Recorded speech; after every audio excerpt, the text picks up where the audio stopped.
baryahan dambe saad maqlaysaan ciidamadeenu waa howlgaleen dhowr bare iyo ka qabteen cadowga maxaan ku raahdaa argixisada ah khawaarijta ah oo ay ka soo gudubsadaan waxyaabaha qarxa waa inaan u hambalyeeno ciidamadeena qalabka sida haddii shacabku uu gacan siiyo ciidamada qalabka sida inaan si yar aan uga guulaysan karno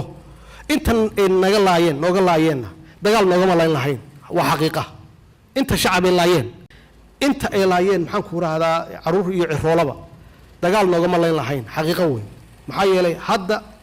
howlgalladii la sameeyey hal qof noogama dhiman waana laga eriyey aagagii ay fadhiyeenna waa laga qabsaday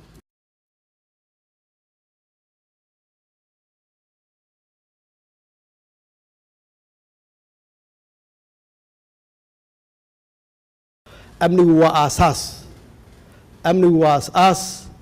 nolosha bini aadanka iyo horumarkiisa ah waxa weeye hadduu dalku uusan amni lahayn ma filaysid in horumar laga hadlo ma filaysid in nolol laga hadlo ma filaysid wax walba waa istaagayaan waxa weeye saldhigga bini aadanka waa nabadda weyn cadowgaasi dowlad uma socdo marka inaan u wada midoowno kulligeen marka hadduu yahay shacab iyo hadduu yahay siyaasi iyo hadduu yahay mas-uul iyo hadduu yahay culamo iyo hadduu yahay ururada bulshada in dadkaasi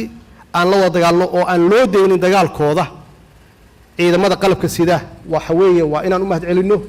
waa inaan u hambalyeeno ciidamadeena qalabka sida dadaaladii ay ku jiraan shacabka Soomaaliyeedna waxaan ku boorinayaa inay garab siiyaan qof walba oo Soomaali ah inuu garab siiyo